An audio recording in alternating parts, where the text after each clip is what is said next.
You're on. Hello and welcome to class today, friends. Thank you so much for being here. My name is Megan Faulkner Brown, and I am the founder of the Sweet Tooth Fairy.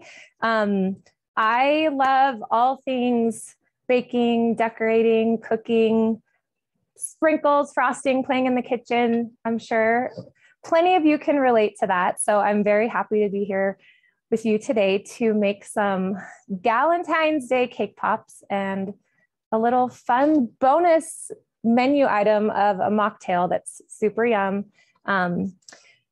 I hope that you guys have had a chance to walk the aisles of Michael's and see all the fun food crafting items that the Sweet Tooth Fairy has been able to partner with American Crafts and bring to you guys. So we will be talking a lot today about these meltables, which are little candy discs, little confectionery coating that are really easy to use. They make a lot of really delicious things just elevated and so yummy. There's lots of different colors, different flavors, lots of different things you can do with them. So we'll definitely be talking about and playing with the meltables.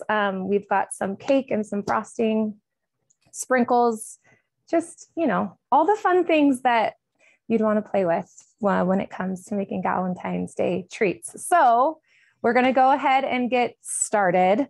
First thing first, when making cake pops, you need cake, right? So I wanted to say that available in Michael's store in the food crafting section, we have a lot of different cake mixes. So we actually used the cake mix in here. We're not for another project, but this is a confetti cake mix. It's one of my favorites because it's just so fun and cheerful and it has fun sprinkles inside. But I just wanted to show you what's available if you wanted to go run and grab your own cake mix from Michael's or if you've already done so.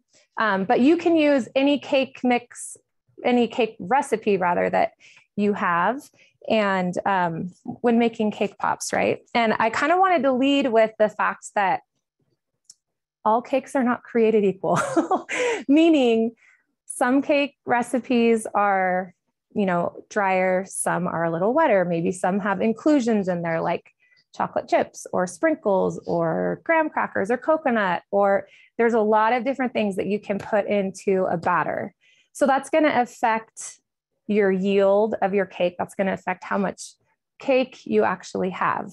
So when making cake pops, when I say like, oh, just grab your favorite recipe and make it, when we make the pops, I might make them a little bigger than you. You might do them a different shape.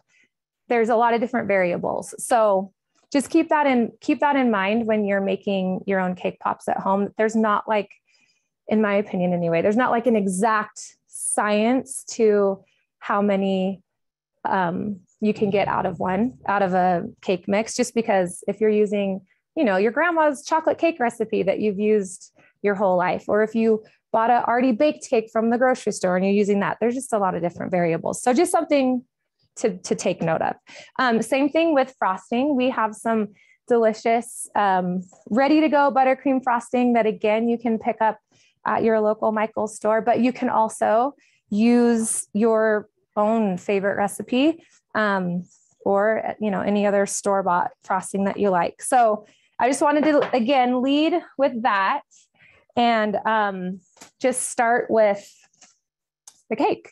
So here we have this is a 6-inch cake round. And you can see that I'm taking it out of some plastic wrap. And I always bake my cakes ahead of time because it just helps with divvying up the workload. So this was actually baked ahead and it's just been chilling in the fridge. Now there's nothing magic to it chilling in the fridge at this point for making cake pops. But it's just helpful operationally. If you want to make cake pops, but you don't have time the whole day to bake the cake, let it cool, make the frosting, and do all the steps in one day. You can kind of divvy up your work. So I'm just taking this cake round and I'm going to just kind of break it up into the bowl here. one thing too, to kind of know, if there's any of you who are making like shaped cakes, or if you're sculpting cakes, you'll have cake scrap from those cakes. So you could always just hold on to that cake scrap and just put it in like a Ziploc bag and leave it in your freezer, and just kind of gradually add to the cake, you know, the cake scrap, if you will. And then when you build up enough of the scrap, then you can use that to make cake pops. So it's like using the waste and the excess to make another product. So that's how in our bakeries, the Sweet Tooth Fairy bake shops, that's how our cake bites were born. We were doing so many like 3D cakes and carved cakes and sculpted cakes, and we had all this extra cake crumb. And so we started making cake bites, and then now we offer them in our store on the regular. So that's a fun thing. Okay, so you can see I just broke up that cake mix, and I just have it here in the bowl, and I'm just kind of stirring it. So one thing, again, kind of going back to the different cakes that are baked depending upon your recipe, you're gonna want to gradually add your frosting to the cake mix, because when you're making a cake pop, you don't want the dough to be so like wet that it doesn't hold its shape, but you also don't want it to be so dry that it's crumbly. There's kind of like this sweet spot in the middle.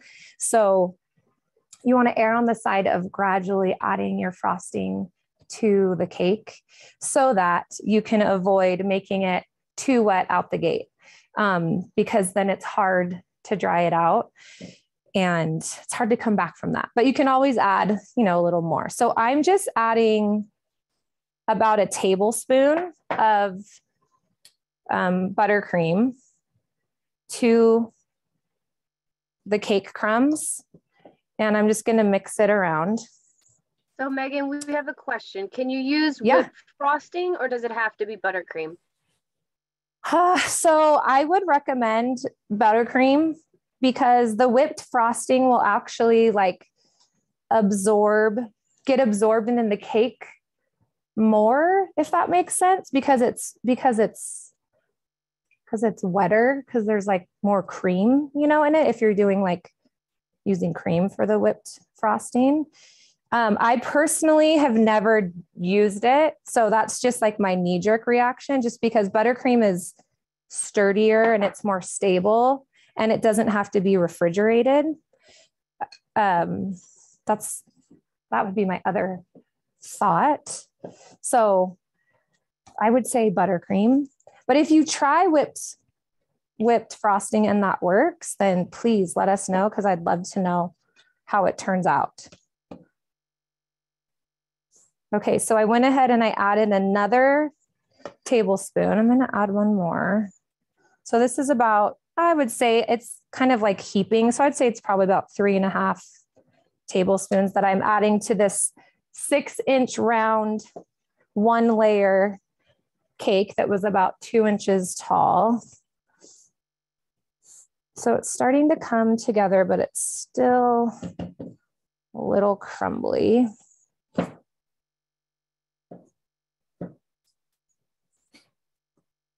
Something else to think of.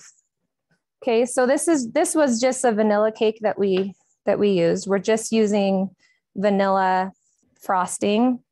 Okay, so it's coming together. I'm going to add a little bit more, but you can see that it's starting to hold its shape, but it's still just a touch pulling apart. So I'm going to add just a little bit more.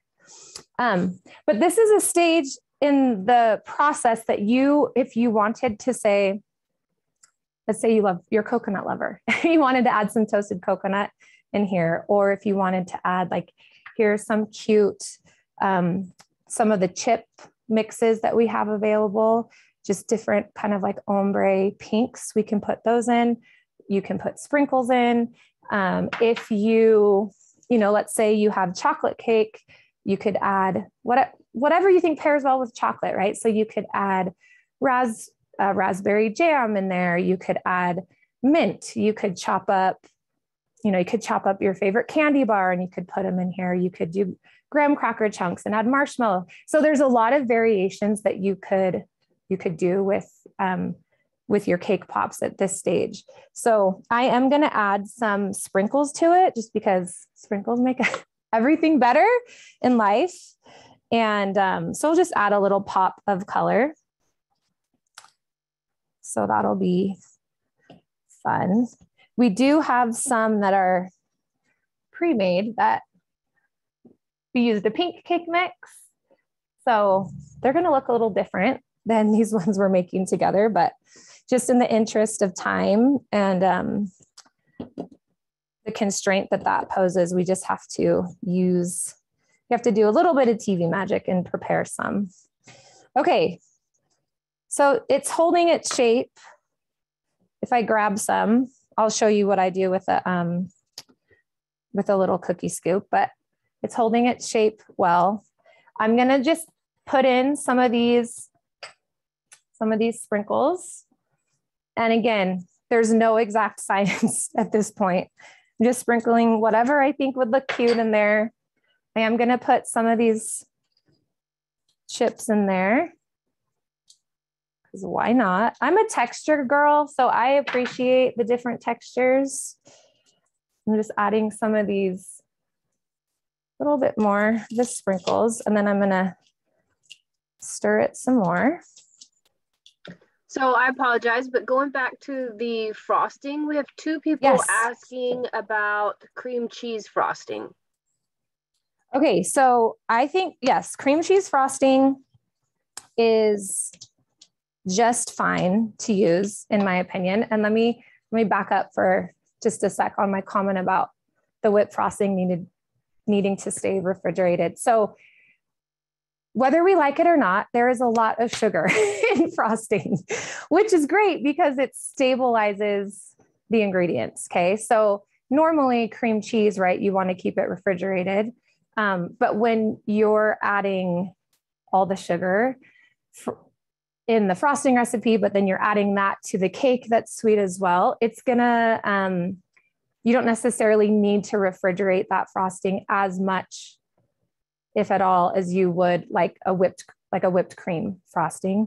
So cream cheese frosting, in my opinion, for sure you could use, as long as you're not planning on like leaving these out on the counter for a week type of thing. But because of that sugar and because it keeps things, makes it last longer, then you should totally be fine with the cream cheese frosting. Does that make sense?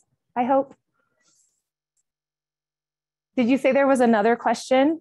No, that was great, but I'm sorry. Yes, there is another question. A couple of people are asking about it being so sweet. If there's a way to make it less sweet with the combination of the cake and then the icing and then the chocolate, if you can make a less sweet cake, or what? A less sweet.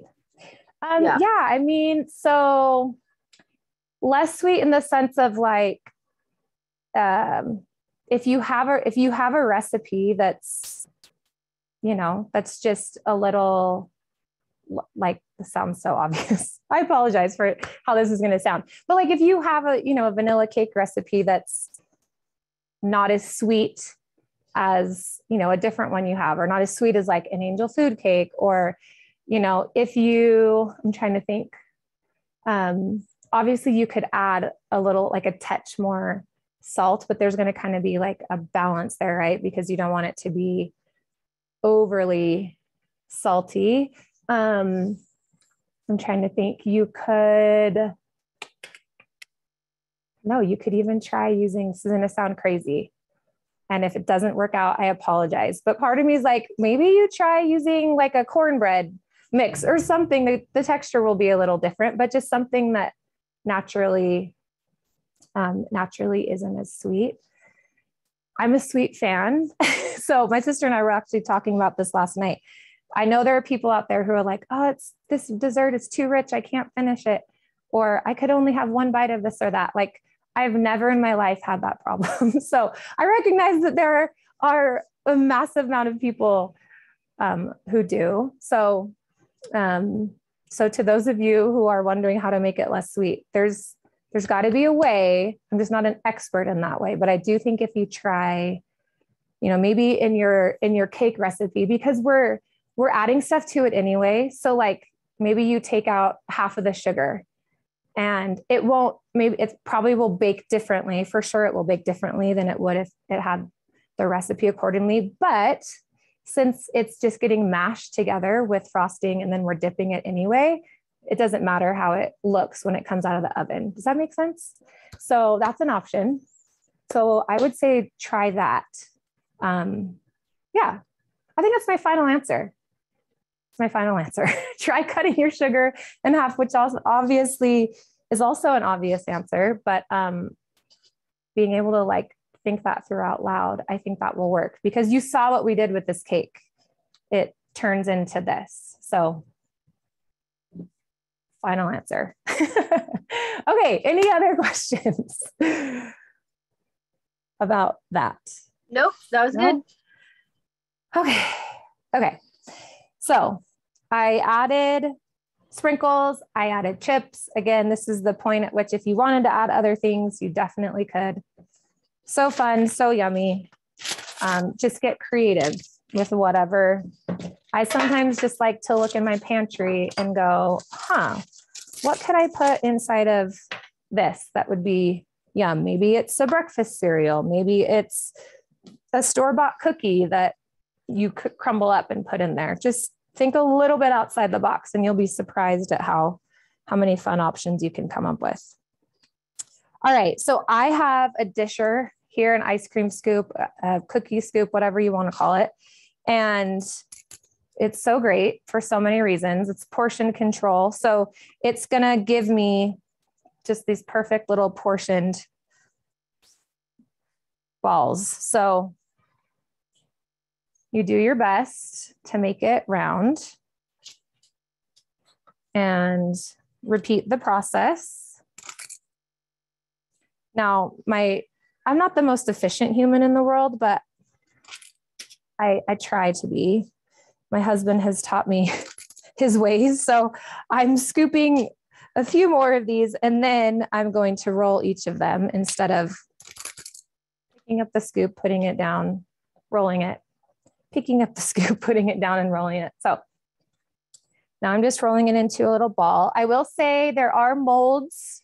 There are like cake pop molds that you could get from Michael's. I don't know if any of you have like a little, I don't know the actual technical term, but I use them for meatballs. It's like a little meatball scoop type of thing that has like two balls on either side and you can kind of look like scissors. Anyway, you could use that, but this also works.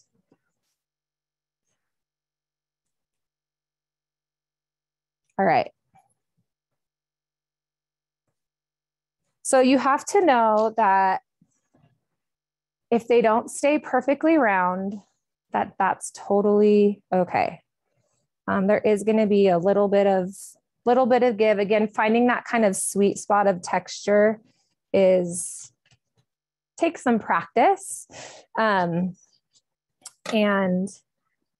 I would recommend, okay, at this point, what I would do is I would go put these and let them chill in the fridge or the freezer for about, 10 minutes or so. And then what I do is, because in the interest of time, how are we on time, by the way? I would let them set up and chill in the fridge at this point. And then I would bring them back out. And then let's just pretend, in fact, I'll do this before she takes them to the fridge. Pretend these have gone and lived in the fridge for 10, 15 minutes or so. And then they're back out and they're chilled.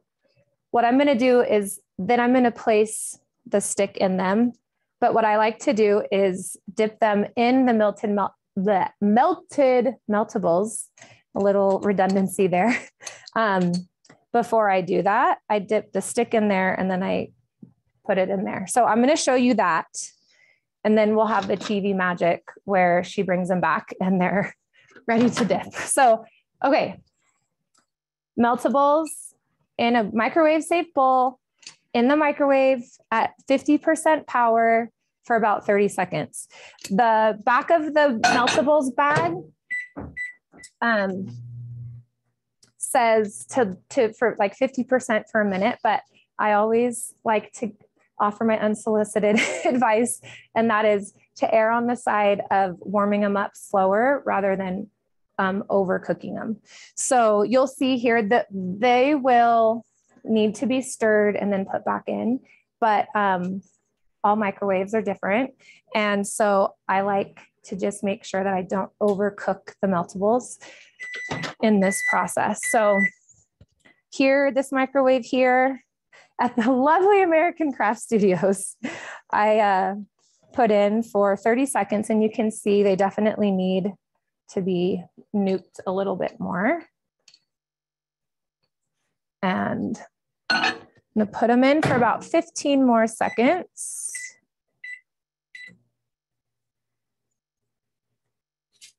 In the meantime, while that's happening, does anyone have any questions?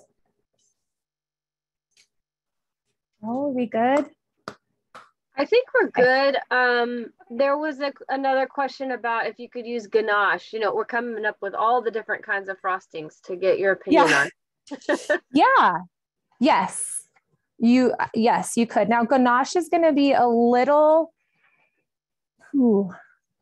I want to use the word trickier, just in the sense that you're using chocolate and cream, right? And these meltables, they act a lot like chocolate. The texture is similar. They taste a lot like chocolate. Well, the cocoa ones, but they're not like a true chocolate.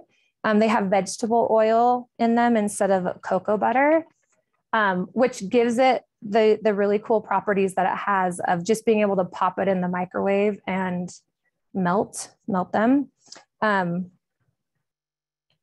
Ganache is a little more temperamental than these, if that makes sense. Super delicious and good, and absolutely, I think you could use them. I think temperature-wise, even keeping them, you need to be more mindful of that when using a ganache, but absolutely, I think you could for sure use it. Okay, and we have another question. Okay. If they don't have a microwave, what is the timing for using a stovetop?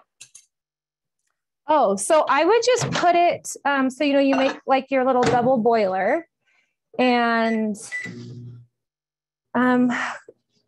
timing wise, it would probably take only a couple minutes or so for it on the low. So you're going to want to have your double boiler. You want to have your range on the lowest setting so that you don't burn the meltables. But I would think once it's warm, that it probably only takes like a couple minutes, if that even, to get them melted. And then you just want to keep it right there on simmer, just while you're using them. You can take, your pan off of it, and they'll keep, this won't set up or harden up like right away. They'll stay out melted, I would say, for at least like 10 minutes or so. You'll notice it'll start to get a little thicker. And then in your case, you could just put your bowl or your pan or whatever back in the water in the double boiler, and then just give it a few seconds to kind of stir it back up, and then it will retain its heat for a while. But yeah. Okay, and then I have another question, 2 more questions. Okay. Can you use a silicone mold instead of the sheet pan? Yeah. Yes, for sure. In fact, the silicone molds they're so great because they help, right? They help they do their job of molding, which is what they were born to do. So those are fantastic because they just really help with keeping the cake pop that really great, like round shape. So yes, silicone molds for the win, for sure. Okay, thank you. And then Yeah. one more. Is there Okay. a dairy-free chocolate melt in your line? So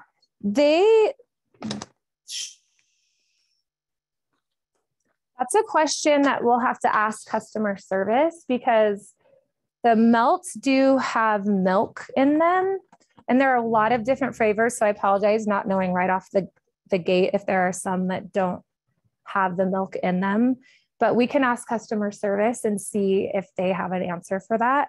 And if not, then I can pitch some ideas to product development and see if we can come up with something that is dairy free, because I know there's a lot of people who need that. So thank you for the question and the suggestion. Hopefully we'll hear back from them. And we can let Michaels know too. And when they upload, maybe we put that in the notes or the statement up for the class. So thank you. Okay, we good? Yes, thank you. Questions? Okay, yes, you're welcome. All right, so stick, meltables, melted, and I just put the tip of the, this little lollipop stick, put it in probably about a 1/2 inch or so.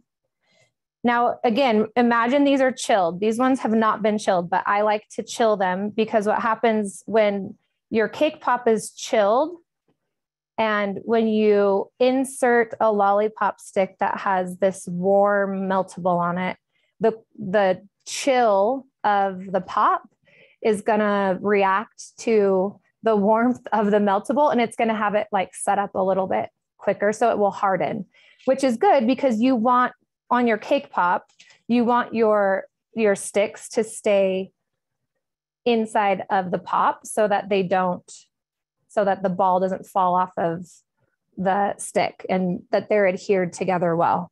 So I hope that makes sense. I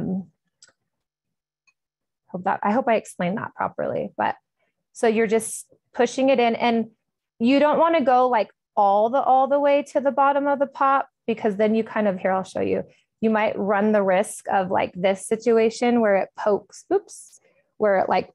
through. So I would say you want to go like 3/4 of the way in, which is, it's kind of a guessing game anyway, but you just don't want to poke it all the way down to the sheet pan, because then I'll show you, because then this could happen,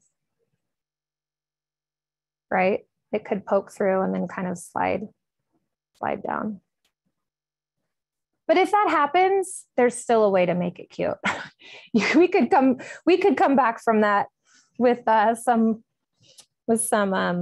creativity, and there's always a way, right? There's always a way to fix things in life. Okay, so I hope this is making sense. Just dipping the stick a little bit into the mold, or excuse me, into the molded pop. And then at this point, you go and you put it back in the fridge or freezer, let it set up for 10 or 15 minutes or so. And then here's where the TV magic happens. So these cute little dainty ones that we just did together are going to magically be replaced with these darling pink ones that we did earlier. I'm actually going to steal this pan if that's okay. Yeah, thank you. I'm just going to get this sheet pan back. Okay. So can you see how that the rim of this stick, that it's set up. They're not going anywhere. Okay. So now this is like the fun part / the part that sometimes takes a little bit of time. So you have your meltables, they're melted. There's no lumps in them. And then you just dip them into your bowl. And some bowls might be, smaller and narrower. Some might be wider. If that's the case, or if you haven't don't have a ton of meltables in there, then you just can use a spoon and kind of put it up on, put the meltables up around the pop. So all I'm doing is just tapping the side of the lollipop stick on the edge of the bowl, just to kind of get off any excess chocolate. And then this is the stage at which you just kind of contemplate life because you just look at your pretty little pop and then it's kind of mesmerizing and you just keep doing it until you think, okay, there's no more chocolate to come off, but it's very therapeutic. And it's a fun process. So you can also kind of do it, you know, this way, upside down. So while the pop is still tacky, that's when you want to take your sprinkles and put some on. One thing to note, and see it happened here. Okay, so remember how this has been chilled? Do you see this chocolate has already set up? So if I try to put a sprinkle on it, not gonna happen, it's bouncing off. So the process of putting sprinkles on directly after you've dipped one of the cake pops in the meltables, you're gonna kind of wanna do quickly so that they will stick. Now, if it happens that you do that and then it's all shelled up already and it's hard, it's totally fine because we can come back with, I'm gonna put this right here. We can come back with drizzle, which I'll show you. Let's do a light one. And you can still garnish it and you can still decorate it.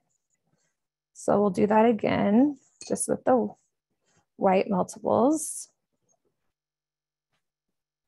Now, one thing to note too is like if you think that for any reason, if you think, oh man, there's a lot of chocolate, like, or meltables rather, a lot of meltables, a lot of confectionery coating on this pop, and you think that it would taste better if it were a little bit thinner, you can add some vegetable oil to the meltables and thin it out a little bit.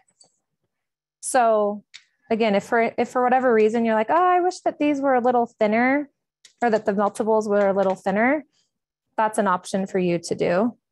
And it will just make it a little runnier. It will still taste the same. And with that, I would start very, very small, like a little drop of it, or like a 1/4 teaspoon or 1/8 of a teaspoon. So, okay, so let's do one more. Sorry, what time are we at? Okay, so we're going to do another chocolate one, and I'm going to leave it without sprinkles.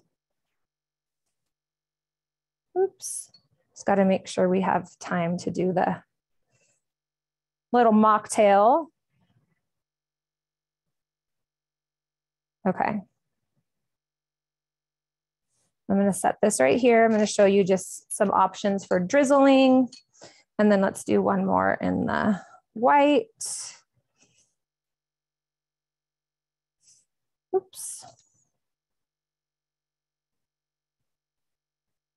Now, okay, so here's something to show you. So we're under hot lights, but this might happen to you at home.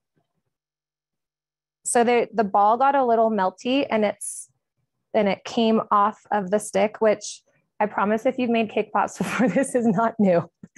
And it happens to us wannabe professionals as well, which is totally fine. You can just snack on that, make sure that it's not poisonous. But we'll just do that again.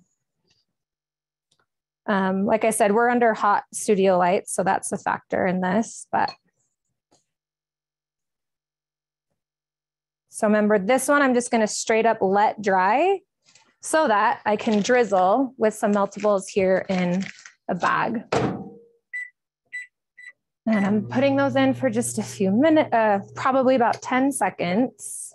And then we're going to drizzle, drizzle, drizzle, sprinkle, sprinkle, sprinkle. And then I'm going to show you an easy Easy mocktail recipe and just like a cute way to garnish your fancy pants glasses.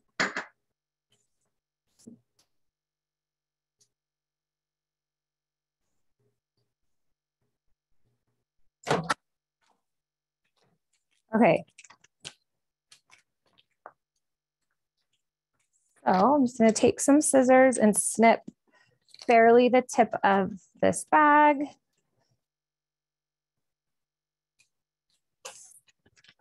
And then I'm just kind of applying equal amounts of pressure while I drizzle, like so.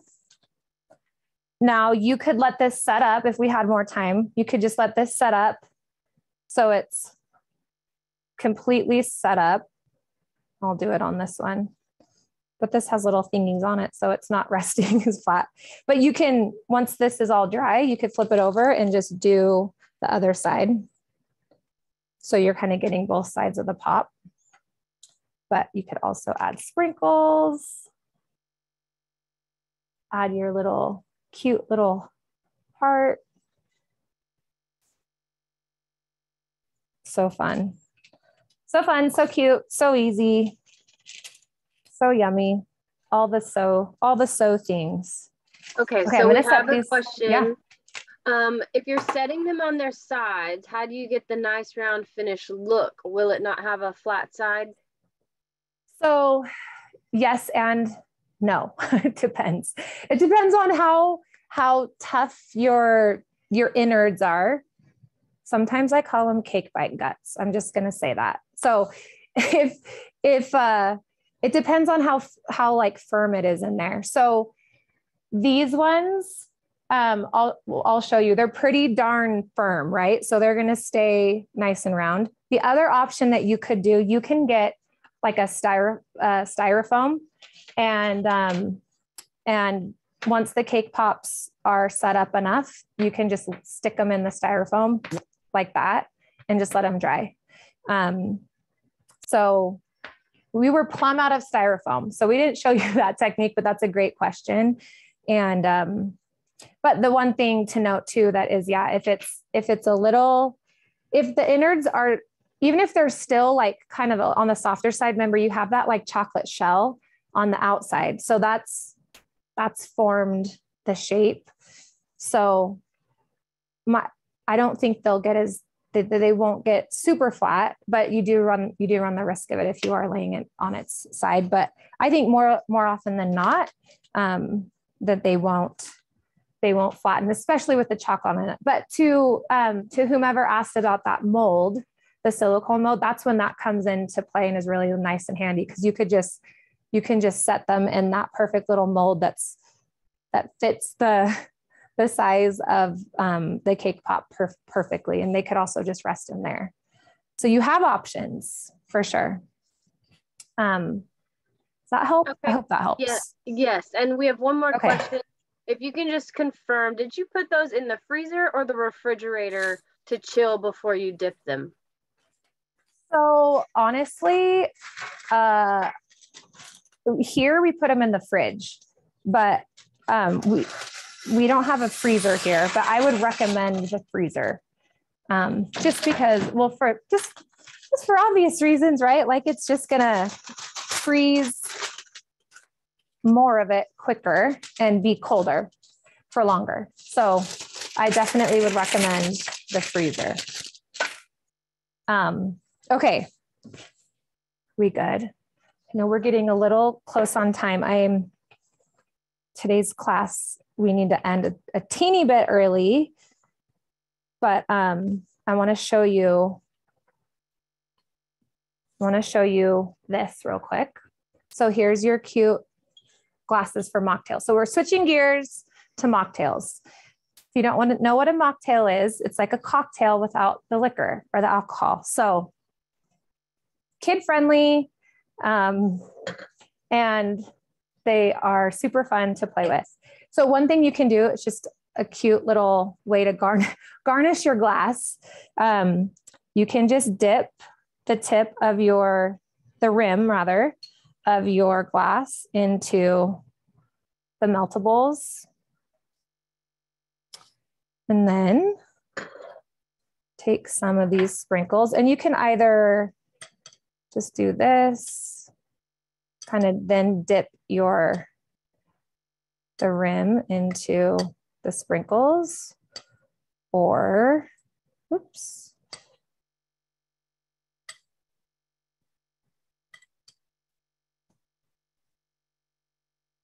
Do that, so cute, so fun. Or you could also just, if that felt tricky, you can just take, oops. You can hold the glass in your hand and then sprinkle the sprinkles on like this. Whatever's more comfortable for you.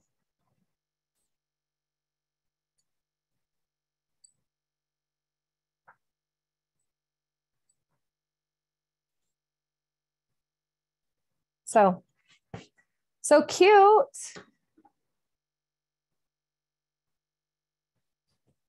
Fun, just a fun little addition. Okay, now I know it's not of the baking nature, but we're gonna make a little mocktail. So these proportions that I'm going to give you are kind of just recommendations, because the truth is, anything that you add to like a citrus or a lemon lime soda just enhances it and makes it so good, right? So we have some great, I think technically Fresca is grapefruit. And so we have some Fresca, we have some orange juice, we have some strawberry daiquiri concentrate, and then we have some kiwis. And then we're going to do this fun where this is some of the Sweet Tooth Fairy edible luster dust spray. So fun and shimmery. And we're going to add some of it in there. So this is a 2-liter bottle, and we're going to add about half of it in there.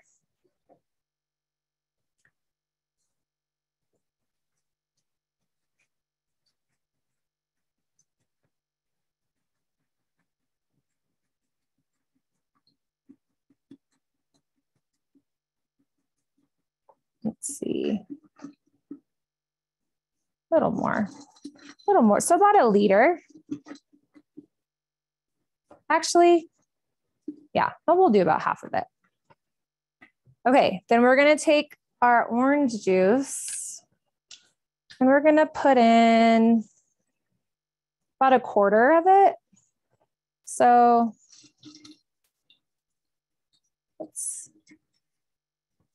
this is one of those fun things where you can just adjust accordingly, right? If you're not like a super orange juice kind of person, or if you don't like strawberries, then you can easily replace this with raspberries, or, you know, like a blackberry or whatever. Can just kind of get creative. So this is a concentrate. So this is meaning it's very strong.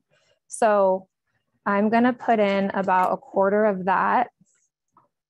And then we're just going to see, we're going to give it a little stir. Look how pretty that is though. Even just like that, it's kind of this pretty like ombre, kind of looks like watercolor.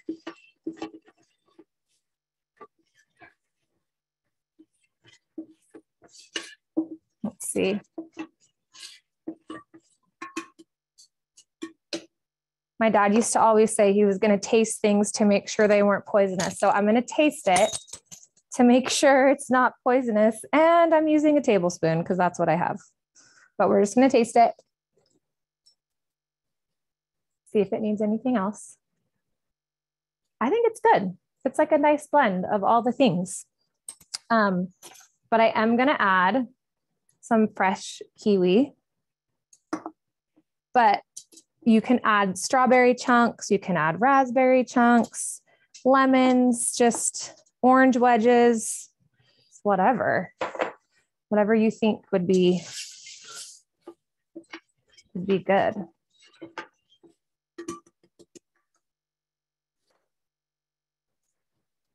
Okay, then this is the fun part. So you just take some of the mix, or not the mix, good heavens, some of the dust, and we're sprinkling it in there. It hasn't, press the top of it down. So it's like nice and, I wish you could see how pretty and shimmery it is. It might get lost on the camera a little bit, but you can definitely see the kind of iridescent, pretty little accent that adds. I don't know if you can see it on the spoon. I don't know if the camera picks it up, but it has just this pretty like glitter, shimmery, shiny effect to it. So pretty. Okay, so then we're gonna fill our glass.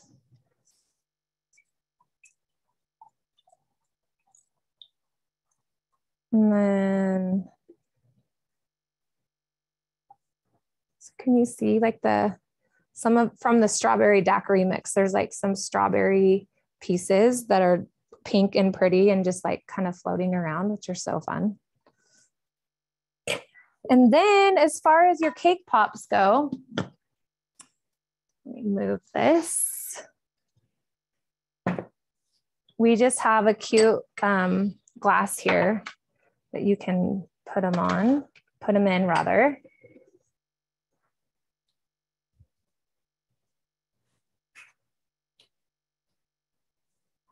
Oops. So you can see this one's pretty round and it was resting on its back. So these ones round, resting on its back. I think the key is, now these ones, if you remember, timing wise, I didn't spend as much time dripping, letting the chocolate fall off of it. So it did gather on the back. Okay, so the lesson there is make sure you spend and have enough time to make sure that you're twisting off and letting all the excess meltables fall off, because that's how they look when you have the time to do it. And when you're kind of rushing, they will gather and get flat. Now, with that said, if you had the styrofoam and you were able to rest them up, this kind of pooling situation would just transfer and it would just kind of gather down the stick, which isn't the worst thing in the world. But again, there's a way to avoid that. So just be mindful of that and timing. But we don't have the luxury of that, my friends, on live TV. So there you go. There you have your Galentine's Day mocktail and cake pops. Now, I should say you can store these, keep them airtight. You can put them in the freezer. They'll last for a long time. You can leave them at room temperature. Again, you'll want to make sure that they are airtight, meaning in a Ziploc, in a Tupperware, in something where they're not exposed to moisture or the elements or whatever. And so fun too to like put them in a cello bag and give them as a favor.